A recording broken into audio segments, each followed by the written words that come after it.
Have you ever looked at the people who are supposed to love you unconditionally and realize they only love what you can buy for them? My name is Sarah, and until exactly 4 months ago, I was the invisible financial pillar holding up my entire family's fake, luxurious lifestyle. And when I say holding them up, I don't mean buying them dinner occasionally. I mean paying the literal mortgage over their heads while they treated me like the embarrassing family secret. But the crazy part is how easily they forgot who held the keys to their kingdom. What they didn't know, and what my sister definitely didn't realize when she banished me from her dream destination wedding, was that I had spent the last 5 years documenting every single transaction, every transferred cent, and every broken promise. Let's rewind to where this massive financial disaster actually started. 5 years ago, my dad had a pretty severe medical scare. He had to take a leave of absence from his job as a mid level executive, and my mom, who hasn't worked since 2005, absolutely panicked. I was 24, working grueling 80-hour weeks at an investment firm, sleeping on a terrible mattress in a studio apartment the size of a shoebox. Ugh, but I was making good money, really good money. And because I was the good daughter, I immediately stepped in. I paid the medical bills. Then the medical bills turned into paying the mortgage just for a few months until dad got back on his feet.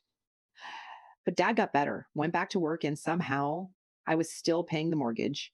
Whenever I brought it up, my mom would pull the ultimate guilt trip. Sarah, family takes care of family. Look at your sister Chloe. She's doing an unpaid internship in fashion. She needs our support. You make so much. Why are you being so greedy? Greedy. I was eating canned soup 4 nights a week while Chloe was posting Instagram photos from brunch spots in Manhattan. Shh. But I kept quiet. I kept quiet. I kept paying. First the mortgage, then the family phone plan, then my dad's car lease. I became the silent automatic banking system for a family that never even called to say thank you. Over 5 years, I transferred over $200,000 to maintain their illusion of wealth. I drove a 10-year-old rusted sedan while my sister complained that her brand new leased BMW, which I was paying for, was the wrong shade of white. Ugh, I know what you were thinking. Why didn't I just stop? I was heavily manipulated, desperate for their approval, and genuinely believed that one day they would see my sacrifice and finally respect me.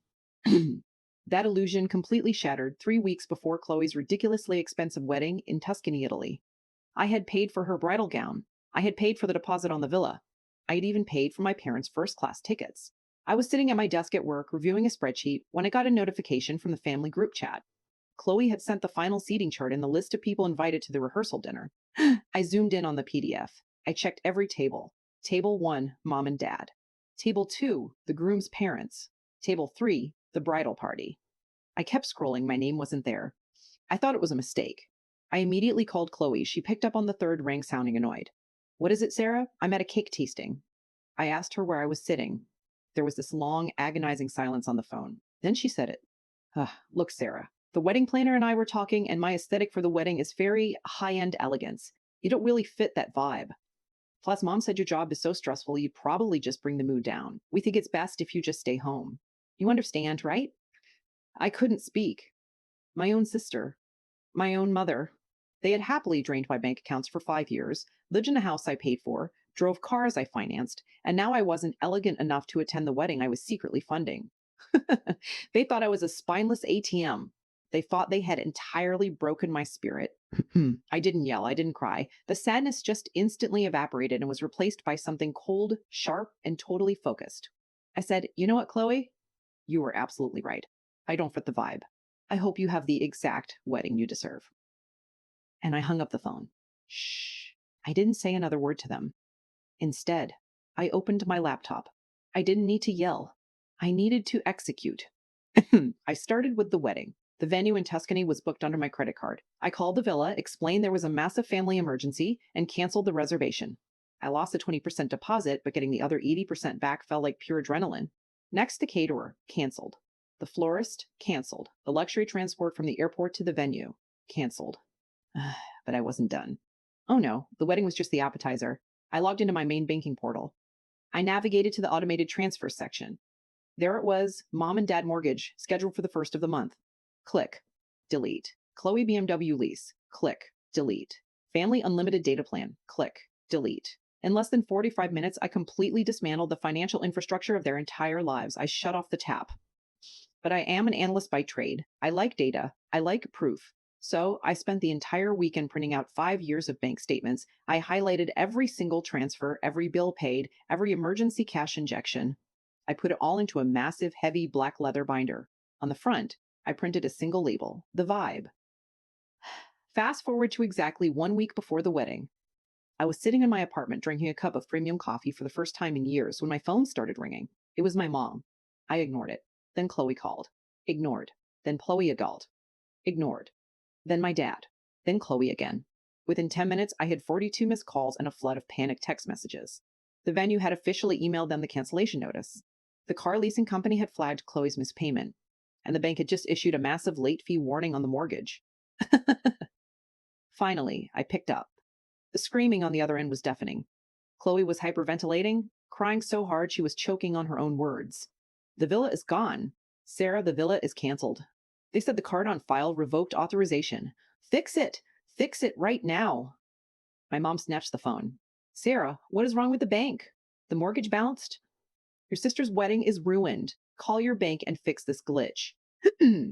I took a deep breath. I felt completely weightless. There is no glitch, Mom, I said, my voice dangerously calm. I canceled the transfers. All of them.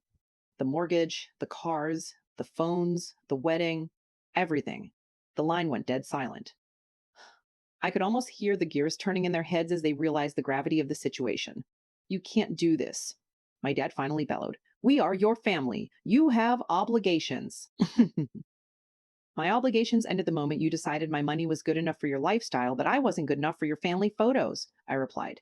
I mailed a package to the house this morning. It's a binder. It contains the exact breakdown of the $214,000 I have spent keeping you all afloat. Consider it a parting gift. I am never paying for another thing as long as I live. Enjoy the wedding, if you can still afford a tent in the backyard. Shh. And then I hung up. I blocked their numbers. I blocked them on all social media. I contacted my landlord, broke my lease, and moved to a completely different city 3 days later. Through a distant cousin who wasn't totally toxic, I found out the aftermath. Chloe's Italian dream wedding obviously didn't happen. They tried to scramble and throw something together at a local public park, but the groom's wealthy parents were so disgusted by the financial chaos that the engagement was called off entirely. My parents, suddenly burdened with a massive mortgage they hadn't budgeted for in 5 years, had to dramatically downsize, selling the house at a loss to avoid foreclosure. People tell me I was too harsh. That family is family, no matter what. But honestly, my bank account is finally growing. I bought myself a beautiful new car. I took a vacation to Japan. I finally have peace. Setting boundaries with toxic family members is the hardest thing you will ever do, but it is also the most necessary. They didn't love me. They loved the comfort I provided. And the moment I removed that comfort, the truth was undeniable. So if you're out there quietly funding the lives of people who treat you like an afterthought, let this be your sign. Cut the cord. Take your life back. They will call you selfish. They will call you crazy, but they will be doing it with their own money for a change. What would you guys have done in my situation? Drop your thoughts in the comments below, and don't forget to subscribe for more crazy stories.